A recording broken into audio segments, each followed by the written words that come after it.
E aí, família, vamos lá? Tá na hora do vídeo e 4 materinhas para você ficar bem informado. Tá. Vamos começar com a pauta do dia aqui. O comissário do Banco do Japão diz que vai precisar de aumentar ainda mais a taxa de juros. Tá? O déficit americano, excluindo parte de serviços, teve recorde no ano passado. Por que eu estou trazendo isso? Porque antes eles estavam soltando matérias. Melhorou o desemprego, melhorou isso, melhorou aquilo. E você vê que era pura balela, né? Porque com esses números aqui o negócio tá meio esquisito. Então praticamente colocou em xeque tudo aquilo que ele estava soltando que havia melhorado no governo Biden, tá? Então já dá para você ter uma ideia que eles estavam mentindo ali também, o governo americano. Terceira matéria. Ministro da Agricultura anuncia liberação antecipada de estoque de arroz. Então o que está acontecendo? Grande provavelmente está acabando o estoque de arroz no Japão. Né? No caso assim, que está à venda. Eu havia alertado já que ia dar déficit de arroz. Olha aí. Enquanto o Japão não mudar essa política de plantar mais arroz agora, porque eles estão com a política de plantar mais trigo, soja e o caramba 4 em vez de arroz. E nisso o arroz está ficando em déficit. Porque eles culpam a natureza. Ah, deu problema de seca, isso e aquilo. Beleza, diminuiu a colheita. Só que eles precisam repor essa colheita. Porque senão dá déficit no mercado. E nisso dá esse problema do arroz. Então você vê que o governo já está falando de soltar o arroz. O primeiro-ministro do Japão, o Ishiba, ele já havia falado, ó, libera logo esse arroz aí. Porque senão vai dar mais problema na parte de inflação. Olha aí. Tá. E por outro lado, essa daqui me chamou muita atenção. Tá. China atrasou ou redirecionou 600 mil toneladas de importações de trigo. O que isso quer dizer? Que a China comprou, só que ela não quer mais. Então ela está ou atrasando para poder chegar bem depois, né? Ou esse trigo na China, ou eles estão revendendo esse trigo. Alguma coisa está acontecendo na China. Olha aí. Né? Mas vamos lá, vamos começar aqui, já para você ficar bem informado aqui. Aí depois, o que você achar dessa história toda, você escreve nos comentários, por favor, porque eu nesse ponto, eu só sei que tem alguma coisa muito esquisita. Não dá para falar o que é. Tá? Até porque eu não tô lá também, então já viu, né? Ah, se você não é inscrito no canal, eu falo, se inscreva no canal, deixa seu like e clique no sininho ali para receber as notificações de vídeo do canal, tá certo? Antes de começar, só passar um paninho aqui no nariz, porque tá feio o negócio.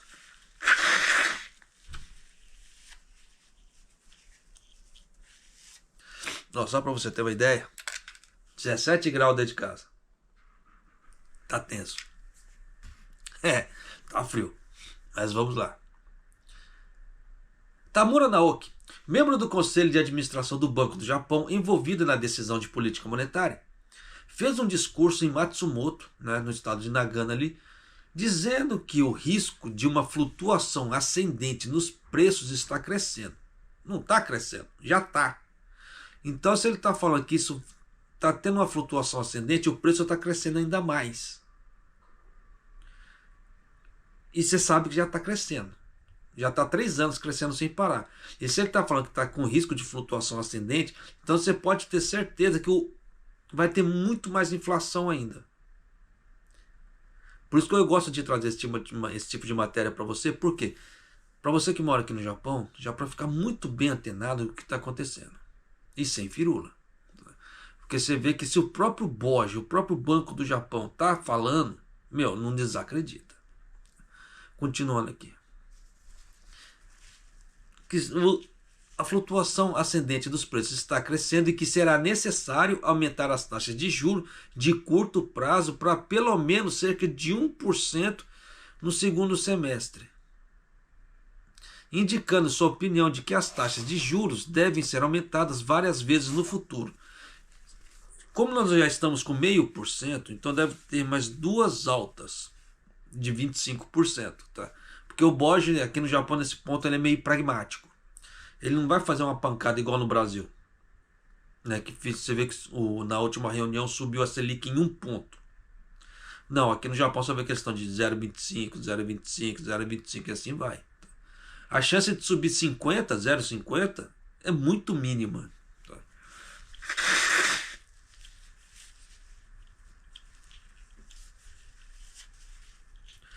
Em seu discurso, o comissário Tamura disse: a inflação mais de 2% continua há quase 3 anos. Não, está há mais de 2 anos, está há mais de 3 anos.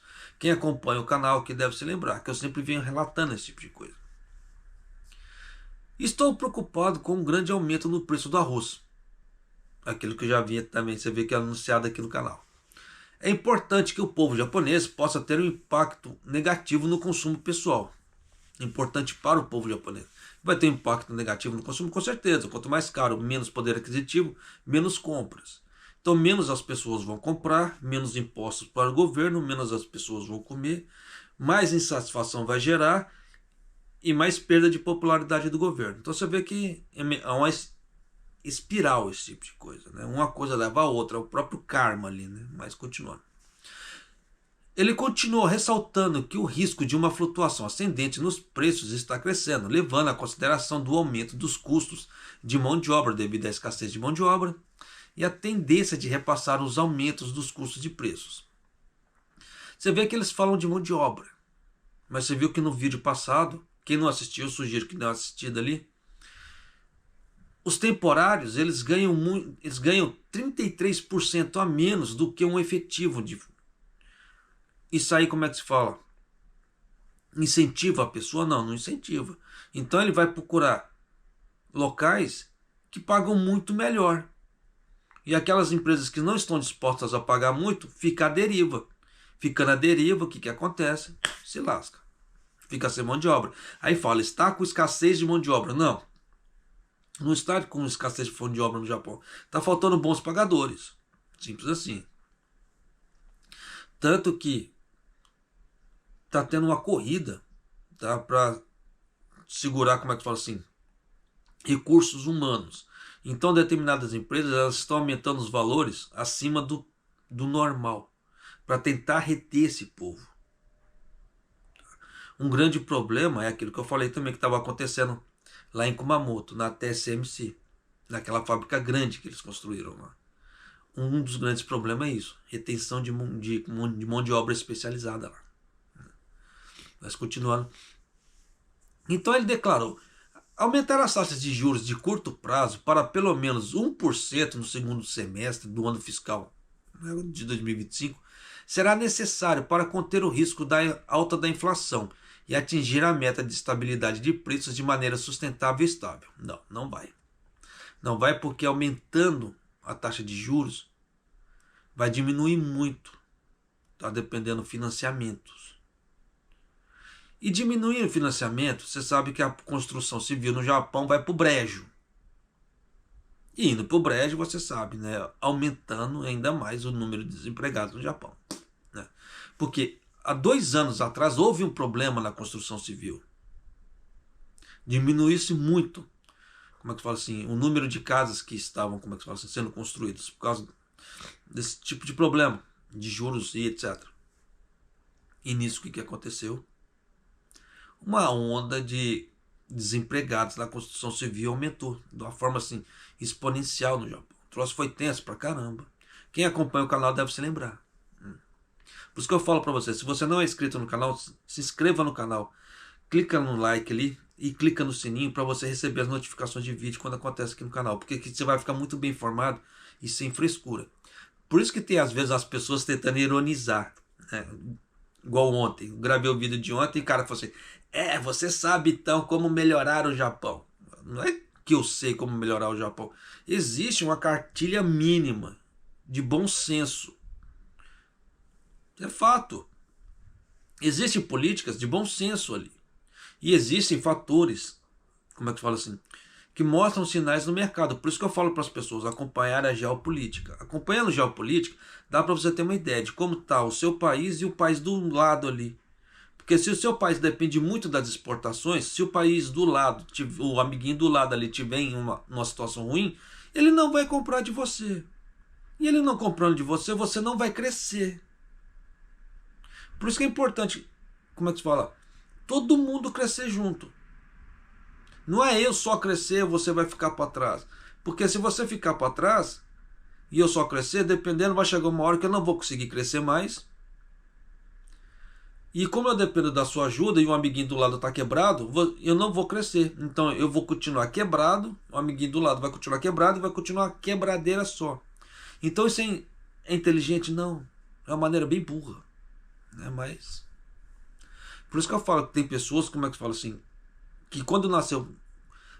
Pessoas que quando nasceu para ser rabo, nunca vai ser cabeça. É tenso, né? Mas vamos lá. No entanto, em relação ao momento do próximo aumento da taxa de juros, Tamura não forneceu um cronograma específico.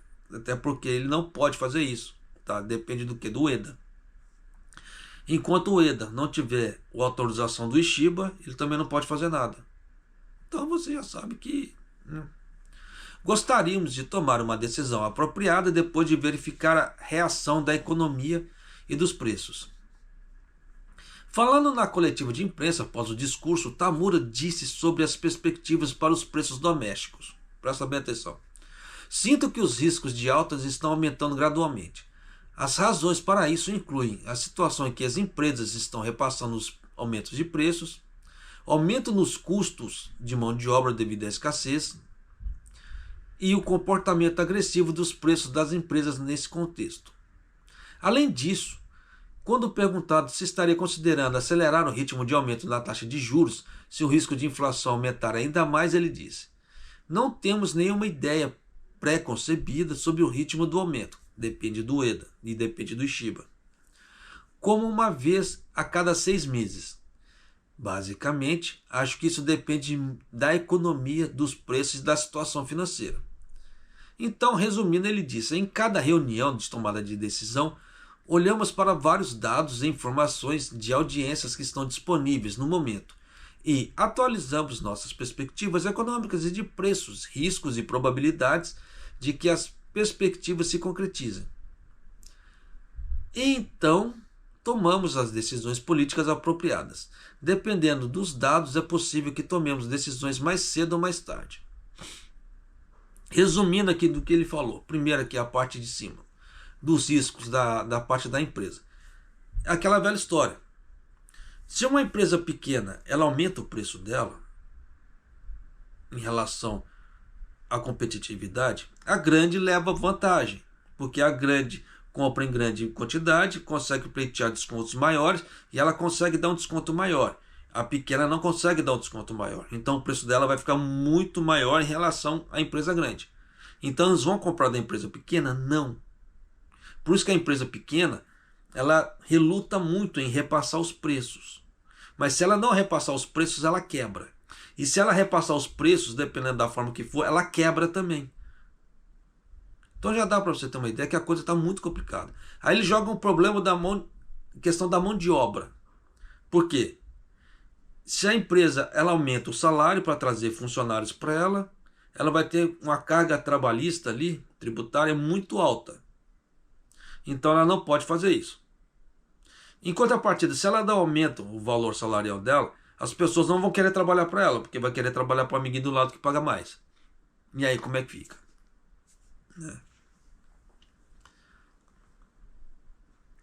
E nessa parte aqui, no último parágrafo, que ele fala aqui, perspectiva econômica de riscos e preços, probabilidade de aumento se concretize, né? A questão de tempo. É igual que muita gente desconhece. Taxa Selic no Brasil. Vou dar um exemplo do Brasil. O Galípolo, ele aumentou agora, né, a taxa de juros. Só que esse aumento na taxa de juros não é para agora. O reflexo não é para agora. Esse aumento ele só vai ser refletido o quê? Daqui 6 meses a 1 ano. Com essa janela. Então, praticamente, esse aumento de 1 ano agora, eles estão prevendo o resultado só praticamente para daqui 1 ano. Não é para agora. Então, se tiver, como é que se fala? um próximo aumento, que vai ser janeiro, fevereiro, março, em março ali, aí você coloca março praticamente mais um ano para frente. Então você vê que os aumentos na taxa Selic é questão de 6 meses, um ano. Leva-se tempo. Não é para agora, é a mesma coisa isso aqui. Então já dá para você sacar o quê? Que são janelas, entre aspas, de curto prazo, só que esse curto prazo é um ano. E nesse um ano muita água rola debaixo dessa ponte. E esse é o grande problema. Então às vezes os reajustes eles não são rápidos o suficiente por causa dessa janela de um ano. E nisso você sabe que vai continuar essa bola de neve enquanto não melhorar. Igual o Lula. Lula, infelizmente, o presidente Lula, ele teve uma fala infeliz. Ele deu munição como é que fala assim? Para a oposição, no caso assim, a oposição do Brasil ali, ficar contra ele. Dá munição para os caras fazerem alguma coisa contra ele. O que ele falou? Ah, os produtos estão caros, beleza, não compre. Como é que um pai de família não vai comprar comida? Simplesmente, não vou comprar, tá alto, tá caro, beleza, não vou comprar. Porque o que o Lula quis falar com aquilo? Que não era para comprar, que era para deixar a comida estragar na gôndola, porque aí a comida estragando na gôndola, o empresário seria obrigado a baixar o preço. Só que essa história de abaixar o preço, quem primeiro regula é o governo. A alta dos impostos, regulação da parte cambial. Então você vê que o primeiro reflexo é do governo. Aí depois vem com a ideia de oferta e demanda. Então você vê que o grande problema nunca é do governo. Por isso que tempos atrás o dólar chegou a 6,30 e falou assim, a culpa da Faria Lima, não é nossa. Mas você vê que tudo reflete antes no governo. Mas você vê que ele tenta se eximir da culpa. Só que ele fala coisas que dá munição para os outros. É pior para ele, muito pior. Por quê? Não quer fazer corte de gastos. É aquilo que eu falo. Sua casa tá, como é que fala assim? Você tá com perigo de entrar em endividamento. Você não vai cortar gastos. É o mínimo que você vai fazer. Se você não consegue aumentar a sua arrecadação, você tem que cortar gastos. Só que o governo já aumentou a arrecadação de uma tal forma que está estrangulando todo mundo. E todo mundo já está perdendo a paciência com isso. Um grande exemplo foi esse problema que deu no Pix. Você vê que o governo foi obrigado a recuar. E aí? Tá. Taxado já está falando em taxar outras coisas. O jurídico mandou não falar taxar, é Haddad. Tá? O Haddad já está querendo taxar outras coisas. Ele já está anunciando no mercado. Isso é bom? Não, não é. Porque não tem mais de onde ficar tirando taxas. Esse é o grande problema. E o Japão está se encaminhando para isso. Tá? Por que você acha que o governo está um tal de dar dinheiro, né, para a família com criança? Claro que tem um problema da taxa de natalidade, mas não é só isso. Tá? Você vê que aumentou o número de pessoas que estão pedindo ajuda nas prefeituras porque estão estranguladas. Para o próprio ministro das Finanças falar assim, estamos numa situação inflacionária, porque não tem como ele recuar mais. O EDA ele tentou segurar a onda quando deu. Só que não dá para segurar mais. Não dá para tapar o sol com a peneira.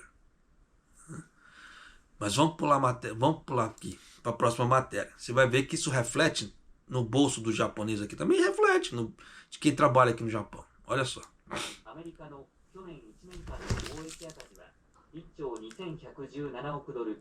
日本円にしておよそ185兆円となり、過去最大となりました。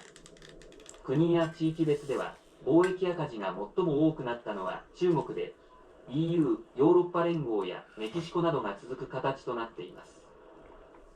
トランプ大統領は、巨額の貿易赤字を問題視し、関税の引き上げによって赤字の縮小を目指す姿勢で、4日からは中国の輸入品を対象に 10% の追加関税を課す措置を発動しています。 Então com isso aqui já dá para você ter uma ideia, que eu vou trazer para você, caso você não tenha entendido no japonês, o porquê que o Trump está fazendo todas essas medidas. para tentar elevar a parte americana. Não é por ganância. Olha só, em 2024, o déficit comercial dos Estados Unidos foi assim, né? Eles falam assim, será de, porque não acabou o ano fiscal ainda, será de 1,2117 trilhão, ou aproximadamente 185 trilhões de ienes. Então aquele ali é o déficit americano de 1,2117 trilhão de dólares, tá? Que dá aproximadamente 185 trilhões de ienes. O maior de todos os tempos. E o presidente Trump está preocupado com o déficit comercial, que deixou clara a intenção de reduzir o déficit, aumentando as tarifas. Ele está olhando o lado dele, porque o país dele está perdendo. E aquilo que eu falei, o Japão deveria ter feito a mesma coisa. Aí me vem um tapado falando, ai japoneses, você sabe como mudar o Japão. Não é questão de saber como mudar o Japão.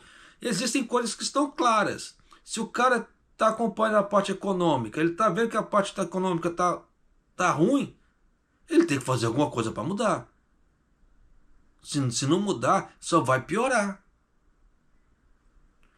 Igual que tem muito brasileiro no Japão que tem altos endividamentos aqui. A coisa vira uma bola de neve. Por quê? Por causa desse tipo de falta de, como é que fala? De educação financeira. Ainda vem querer ironizar. É tenso, é tenso. Tá? Mas, tanto que pessoas assim eu nem discuto, nem converso. Eu já bano do canal. Já bani o cara do canal, já sem conversa. Continuando aqui. De acordo com as estatísticas comerciais divulgadas pelo Departamento do Comércio americano, o déficit comercial de bens excluindo serviços no ano passado aumentou em 14% em relação ao ano anterior para 1,2117 trilhão, ou aproximadamente 185 trilhões de ienes. Até agora, esperava-se que o déficit comercial fosse maior em 2022, mas dessa vez ele superou esse número. Então já sabe que os relatórios, os reportes do governo Biden estavam mentindo. Aquela situação ali, melhorou a parte empregatícia, melhorou isso, melhorou. Não deve ter dado uma melhorada, não. Porque se está esse valor aqui, com déficit de importação, sinal que as empresas americanas não estavam soltando muito produto. E quando não vende muito, o que dá? Dá baixa no serviço. Aqui no Japão, quem trabalha nas fábricas sabe disso. Principalmente empresas que mexem com exportação. Se ele não consegue vender, ele vai ficar com o produto encalhado. Produto encalhado, ele diminui a hora de serviço. Dependendo, demite até pessoas. Né? Por isso que eles falaram, excluindo serviços. Porque a parte de serviço aqui, pode ser que nos Estados Unidos esteja boa. Como questão de ser atendente de bares, restaurantes, hotéis, etc. Tá. Continuando. As exportações dos Estados Unidos aumentaram 1,9% em relação ao ano anterior, para 2,838 trilhões, ou aproximadamente 318 trilhões de ienes. Enquanto as importações, o que os Estados Unidos comprou, aumentou em 6%. Então você vê que o que os Estados Unidos vendeu foi apenas 1,9%, enquanto a partir dele comprou 6%. Para 3,2955 trilhões, ou aproximadamente 503 trilhões de ienes. Mais um pouco, já ia falar besteira, é melhor ficar quieto. Mas você viu que em relação a ienes, você vê que os Estados Unidos vendeu, então ele ganhou 318 trilhões de ienes, em comparação ele gastou 503 trilhões de ienes. É isso que o Trump está querendo. Ele está querendo igualar as coisas. Ele falou assim, eu não quero que só você ganhe e a gente vai ficar perdendo. Não. Eu quero que você ganhe, mas eu também tenho que ganhar. Então vamos ficar os dois igualzinhos. É isso que o Trump está querendo. E se for ver por esse lado, ele está errado? Não. Ele está defendendo os interesses do país dele. Diferentemente do Brasil, que não faz isso, do Japão, que não está fazendo isso. Por país ou região, a China teve o maior déficit comercial, seguida pela União Europeia e pelo México. Ele só não citou o Canadá aqui. Tá? Mas você vê aqui, China, União Europeia e México são países que o Trump está taxando. Só que ele está falando por causa que é o do problema do fentanil. Tá? É apenas uma desculpa, tá? Mas de qualquer maneira, ele já está ajudando a combater ali também o tráfico de fentanil para os Estados Unidos. O presidente Trump levantou as preocupações sobre o enorme déficit comercial e está buscando reduzi-lo, aumentando as tarifas. E nisso já sabe, né? O que está acontecendo. Então você vê que o cara está errado totalmente? Não está. Mas sempre tem uns doidos para ficar julgando, né? Sem saber a causa. Por isso que é muito importante nós sabemos a causa antes de julgar. Porque um pensamento para julgar alguma coisa sempre acontece. Falar que todo mundo é isento disso não é mentira. Uma hora acontece. Tá? Mas sem saber a causa, se torna injusto. Esse é o grande problema. Tá? Se nós queremos ser justos, e nós queremos que as pessoas sejam justas conosco, nós precisamos ser justos com as outras também. Fato. Não faça para os outros que você não gostaria que fizesse para você. Simples. Mas se você o faz de forma injusta, não espere justiça na sua vida. Só molhar o bico aqui. Vamos lá. Na parte do arroz agora. Tá, isso aqui eu já... Como é que se fala? Essa falta de arroz eu já tinha previsto o ano passado. Tá? Quem acompanha o canal deve se lembrar. Que eu havia feito essa previsão várias vezes. Em uma coletiva de imprensa após a reunião do gabinete, o ministro da Agricultura, Taco Eto, expressou sua intenção em liberar os estoques de arroz do governo o mais rápido possível, em vista ao aumento dos preços do arroz. Então você já sabe que o arroz continua subindo. Detalhes como a quantidade e preço serão anunciados já na semana que vem. Se implementado, será a primeira vez que o arroz armazenado será liberado com o objetivo de facilitar a distribuição do arroz. É aquela velha história da oferta e demanda. Vamos inundar o mercado com aquele X produto para baixar os preços. Eto expressou uma sensação de crise. Você vê que se o próprio ministro está falando que está numa sensação de crise, sinal que vai começar a faltar arroz no mercado. Porque se tivesse, como eles haviam falado, se tivesse com a quantidade estabilizada, eles não iriam soltar o arroz. Eles só iriam soltar o arroz caso falte arroz. Se ele já está soltando o arroz, grande sinal que está faltando. Ou vai começar a dar sinal de escassez logo, logo. E se der sinal de escassez, esse arroz vai aumentar ainda mais. Por isso que eles têm que soltar antes de dar o sinal de escassez no mercado. Porque depois que subiu, não tem volta. Então eles têm que evitar esse sinal de escassez. Então você já sabe que o governo sabe que está faltando. Já vai começar a faltar arroz no mercado. E agora você também está sabendo porque eu estou te passando essa notícia. Japonês, o que eu posso fazer? É aquela velha história, meu, estoque de arroz, não tem muito o que fazer. Como eu havia falado antes.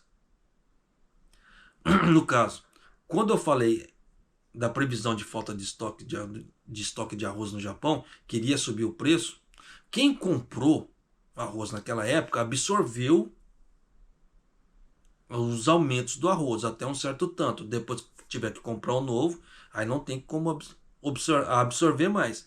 Mas nisso ele conseguiu absorver durante um certo tempo. Dependendo do estoque do arroz, dependendo da pessoa, da forma que come, ela consegue por vários meses ali. Mas isso aí vai depender de quem? Não depende de mim, né? Eu dou a dica. Isso vai da pessoa querer escutar ou não e fazer alguma coisa ou não.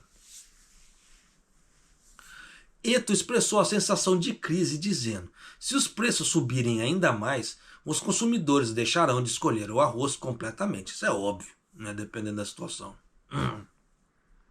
Aí vai migrar para quê? Para as massas. Vai comer muito macarrão, como é que se diz, né? Então você vê que eles já têm noção do que está acontecendo no mercado. E é isso que eu estou trazendo para você. Por isso que é muito importante você acompanhar essa parte de geopolítica.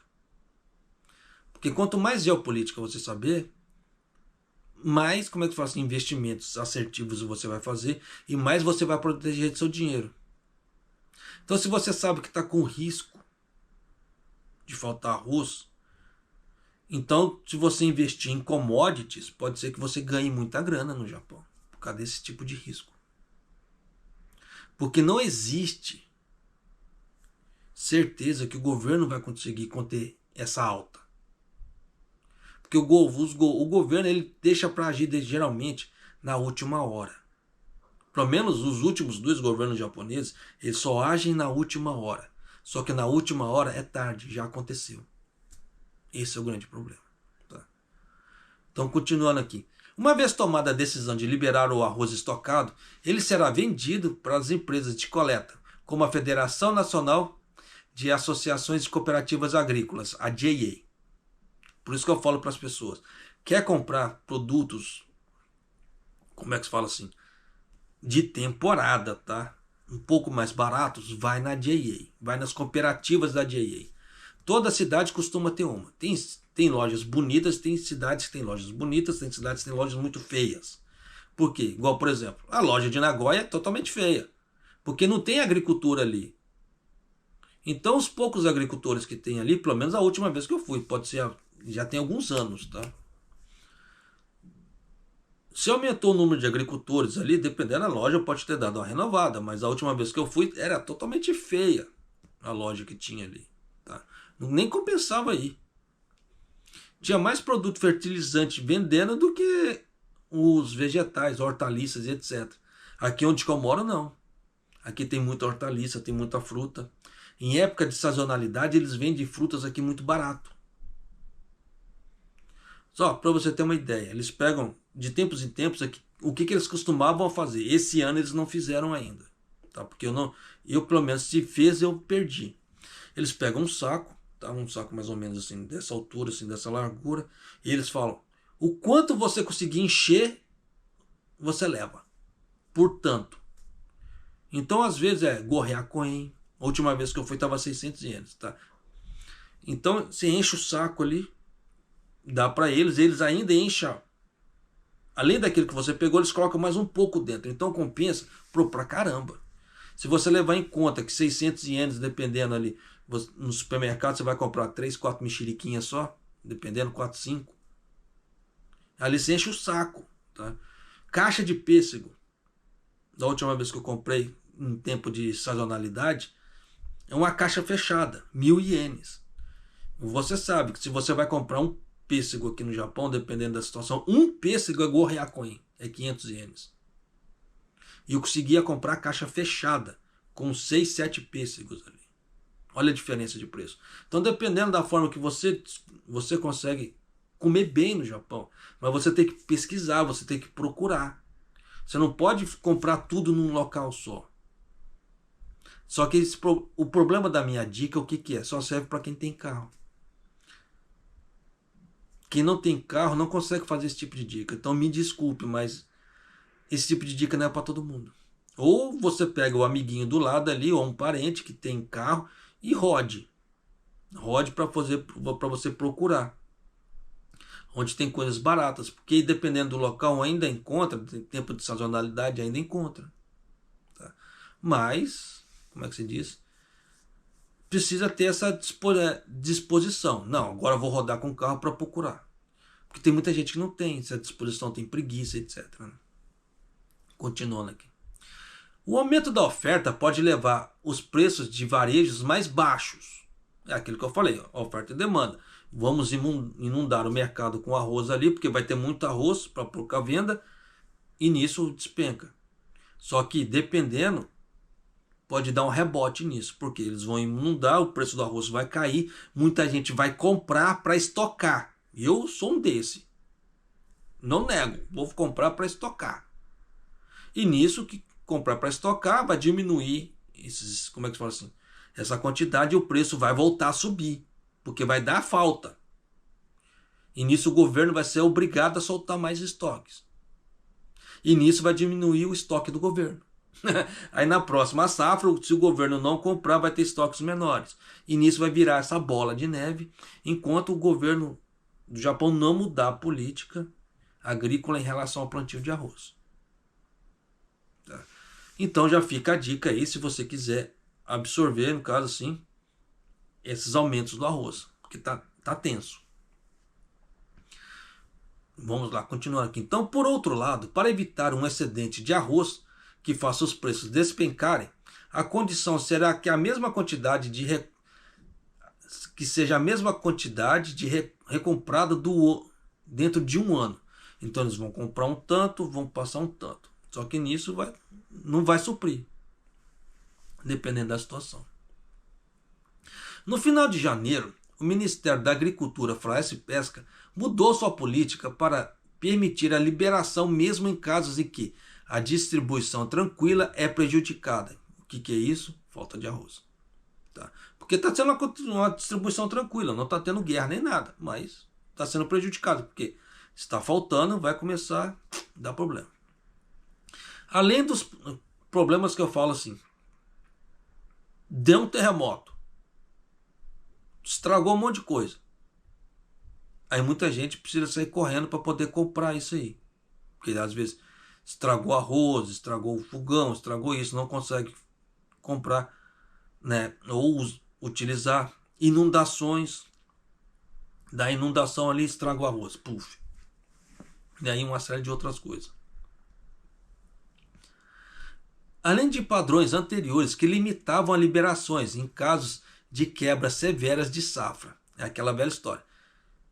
Diminuiu muito a colheita do arroz. Aconteceu no Japão? Pô, pra caramba. O ano passado passou 2 taifus ali, né? No caso assim, um taifu e um excesso de chuva que estragou as plantações de vários estados.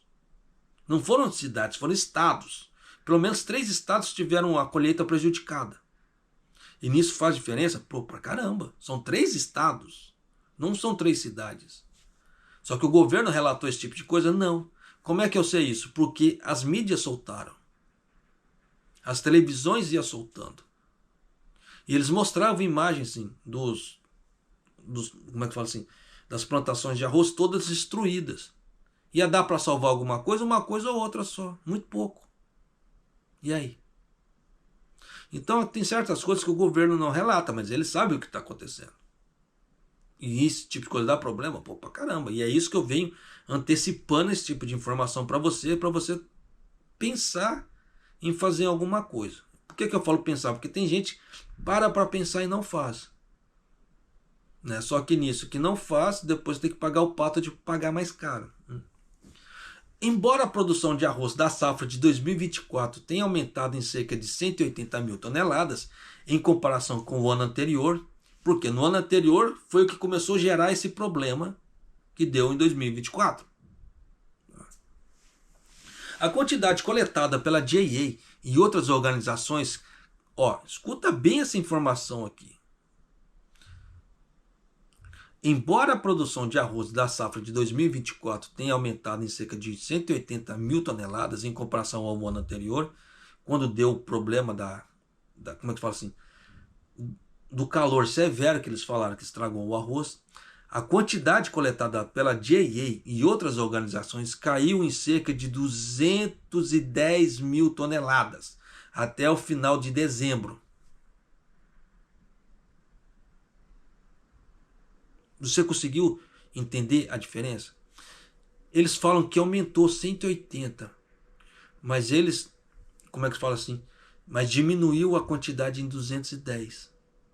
Então aquilo que eles falaram que era para ser, como é que fala assim? O superávit não ficou superávit, porque a perda foi maior. Eles escolheram menos. Ali, 210 mil toneladas. Então você vê que vai ficar muito mais no buraco. Por isso que eu já venho alertando. Se o governo está fazendo isso, ele sabe que vai dar déficit. Eu já havia alertado desse déficit antes.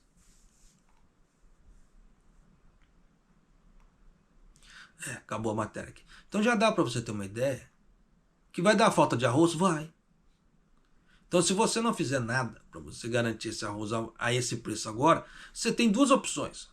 Você paga para ver, quando o governo inundar o mercado de arroz, só que, pelo que foi falado ali, tá? Quer ver aqui? O aumento da oferta pode levar a preços de varejo mais baixos. Por outro lado, para evitar um excedente de arroz que faça os preços despencarem, então eles não querem que o preço despenque, tá? Então já pode ter certeza que você não vai conseguir arroz muito mais barato do que está agora. A condição é a mesma quantidade seja recomprada dentro de um ano. O que isso quer dizer? Se eles compraram 100 mil toneladas, estocaram 100 mil toneladas, é 100 mil toneladas que eles vão soltar do mercado. Porque para eles comprarem 100 mil toneladas no próximo ano. Simples assim. Tá? Então eles não vão colocar à vontade quantidade de arroz, eles vão colocar de uma forma limitada. Então esse preço desse arroz que está agora, grande provavelmente pode ser que não caia, pelo que eles estão falando. Eles não querem que caia, não querem que fique barato. Vai manter nisso. Só que a grande probabilidade disso para cima. Porque se eles fizerem uma distribuição mal feita, vai ter estados que vão ter mais arroz, vai ter estados que vão ter menos arroz. O que aconteceu o ano passado? Deu problema, muito provavelmente, em muitos locais de Tóquio. Saiu muita reportagem de Tóquio. Tava faltando arroz. Tinha gente indo de Chiba, Ibaraki, das cercanias ali para Tóquio para procurar arroz. Então você já sabe que Chiba e essas regiões não tinha arroz. Mas aonde que eu estava morando aqui, deu problema de arroz? Deu, mas não de uma forma tão severa. Que em alguns locais faltavam, realmente faltou. Então, como eu mostrei, bati foto aqui, colocava na guia comunidades ali. Só que tinha outros locais que você ia até encontrava, mas era um preço bem maior, mas tinha o arroz. Em contrapartida, tinha locais que não tinha nada, estava zero. Então, como é que se diz? Isso vai de cada um, a administração de cada um. Estou trazendo o problema para você, tá? Que o governo diz que vai resolver, que não coloque muita fé nisso. Mas daí vai de ti, como é que se diz? Tomar as decisões. Então vamos para o problema da China aqui. Esse negócio da China também me chamou muita atenção, por isso que eu vou trazer para você. Esse é aquele tipo de matéria. Ela não é relevante a ponto de ser a pauta principal. Mas ela também tem sua importância, tá? Para não ficar de fora. Porque isso aqui afeta o que? O Japão? Com certeza. Tá? E para mim que está aqui, para você que dependendo está aqui também, vai fazer diferença? Nisso aqui dependendo faz. Tá? Olha só. A China atrasou importações de até 600 mil toneladas métricas de trigo, principalmente australiano, e ofereceu algumas dessas cargas a outros compradores, já que a ampla oferta doméstica reduz a demanda do maior comprador mundial de grãos, disseram duas fontes comerciais em conhecimento do assunto. O que isso quer dizer? Que a China ela compra muito. Tanto que teve tempos atrás, eu trouxe essa matéria aqui no canal, a China estava chantageando o Brasil, chantageando entre aspas, tá? Na parte do agro da soja. Então é aquela velha história. Então você sabe que a China compra muito. A partir da hora que a China, e muita gente investe em grandes safras, em grandes lavouras ali, pensando nisso. Só que a partir da hora que a China para de comprar, o que vai acontecer? Vai encalhar esse produto na mão de muita gente.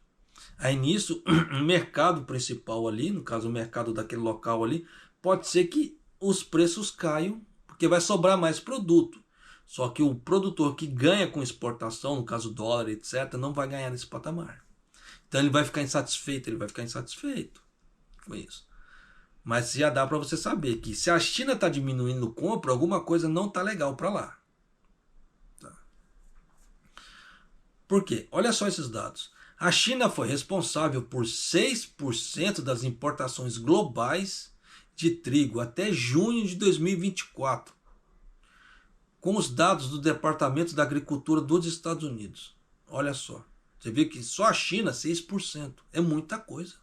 Porque nós estamos falando de mundo, não estamos falando de uma cidade para outra. Com seu papel descomunal no mercado, a menor ingestão do país pode pressionar os preços de referência do trigo de Chicago, que permanecem abaixo de 6 dólares o bushel, após cair para uma baixa de 4 anos, de 5,14 em julho. Então, você entendeu, né? Então é aquela velha história. Se a China der um problema na China, despenca os valores. Foi igual que aconteceu com a Vale tempos atrás. Né? Por causa do problema imobiliário, etc. Então a Vale, no Brasil, como é que se fala assim? Quem investe em ações da Vale, eu invisto, tá? Viu as ações da Vale caírem. Isso é ruim? Para quem é comprador, não. Para quem é investidor, não. Despencou, pô, beleza, vou pagar mais barato. Tá? Só que tem gente que entra em desespero com isso. E acaba vendendo, não deveria, mas tá, e nisso cai as ações. Dependendo, cai os dividendos. Né? No caso assim, cai os juros que você vai ganhar ali. Vai cair. Em contrapartida, você consegue comprar mais ações por preços bem mais baratos. O que às vezes compensa essa diferença. Nós continuamos. Eu já estou dando aula aqui de investimento, né? Querendo ou não. Então, se você gosta do conteúdo, você vê que nesse meio tempo eu vou dando até umas aulinhas ali, né? Se inscreva no canal, deixa seu like e clique no sininho ali para você continuar recebendo notificações de vídeo do canal. Tá? Ó, o país está bem abastecido após colheitas abundantes, no caso da China, tá? De milho e trigo. E para sustentar os preços locais que caíram com o resultado, né, não quer que o novo trigo chegue antes de abril, disseram as fontes. Então você vê que eles tiveram uma safra boa, diz a lenda, tá? Tiveram uma safra boa ali. E com essa safra boa inundou o mercado com aquele produto e despencou os preços. É igual basicamente o governo está tentando fazer com o arroz. Só que ele não vai inundar o mercado. Ele vai soltar aos poucos para tentar manter o preço. Então você vê que uma matéria ali complementou a outra em questão de esclarecimento. Já para reforçar ali. Né? Uma das fontes, um trader de Singapura. Quando fala trader assim, porque tem pessoas que fazem negociações de commodities. Tá? No caso, o trigo é uma commodity. Um trader de Singapura, de uma empresa internacional que vende trigo dos Estados Unidos e da Austrália para a Ásia, disse ter conhecimento direto de que 4 carregamentos transportando cerca de 240 mil toneladas métricas, 3 saindo da Austrália e uma do Canadá, que os compradores chineses estavam tentando revender no Sudeste Asiático. O comerciante disse que ouviu de outros comerciantes que cerca de 10 navios no total da Austrália e do Canadá que estavam sendo revendidos com atraso, cada um transportando cerca de 60 mil toneladas de trigo. A China adiou o prazo de entrega de vários carregamentos de trigo que seriam enviados da Austrália e do Canadá, disseram eles. Há uma ampla oferta de mercado chinês e os preços locais caíram. Só que isso não cai só lá também, tá? Vai cair nos outros mercados também, porque o trigo vai ficar encalhado. E só como o trigo, dependendo de um produto perecível, tem data para estragar, como é que se diz, eles têm que escoar isso logo. Então, dependendo, o preço vai cair. Então, você vê que a parte de comércio exterior, você vê que se o amiguinho do lado ali tem um problema, o teu país não, como é que se fala? O teu país se lasca. Por quê? O Japão, ele trocou, tá? No governo Kishida ali, eu critiquei muito isso na época, ele trocou alguns plantios de arroz por trigo e soja, para tentar ser autossuficiente. Só que quem plantou trigo para revenda agora se fudeu aqui no Japão. Porque se a China não está comprando de grandes importadores, você acha que ele vai comprar do Japão? O cara amargou. E aí? Se ele tivesse ficado no arroz, ele estava muito mais feliz. Mas não, o governo Kishida foi lá e... né? Mas o cara tinha, como é que se fala assim, opção? Ele tinha opção. Porque o governo Kishida falou, eu não vou dar subsídio para o plantio do arroz esse ano, mas em contrapartida eu vou dar um grande subsídio para plantio de soja, trigo e milho. E o cara ganancioso foi lá e pegou o grande subsídio para plantar. Só que nisso, pegou, plantou, agora se amargou. Por isso que às vezes, muita ganância faz o cara se lascar. Uma fonte de grande trading de grãos na Austrália disse ter conhecimento direto que 2 embarques de trigos agendados para serem entregues na China em fevereiro, um dos quais foi adiado para abril. O outro está navegando, mas o comprador planeja desviar uma parte dos grãos a bordo para a Tailândia. Olha aí, a doideira. A China atrasou ou redirecionou um total de 8 a 10 remessas australianas que estavam programadas para ser entregue em janeiro ou fevereiro e não reservou nenhuma remessa para março. A China simplesmente não quer que nada apareça antes de abril, disse ele. Então já dá para ter uma grande chance do que o trigo no Japão caia o preço. Que os importadores japoneses consigam comprar um trigo com um preço bem mais barato ou descontado. Então existe essa chance de acontecer essa baixa do preço do trigo no Japão. Acontece por causa desse tipo de coisa. Por isso que eu falo que geopolítica ela é muito importante. Principalmente que aqui é todo mundo vizinho, como é que se diz, né? Então com essa geopolítica, se você ficar atento, você consegue fazer coisas muito bacanas. Só que aquela velha história, se caiu o preço do trigo, pô, vai lá e compra. Compra de estoque e guarda. Porque você pode ter certeza que depois esse preço vai subir de novo, né? Porque o governo japonês não está conseguindo conter a inflação. Ele foi soberbo o bastante em achar que ele conseguiria conter a alta da inflação. Não, não conseguiu. Então, continuando aqui.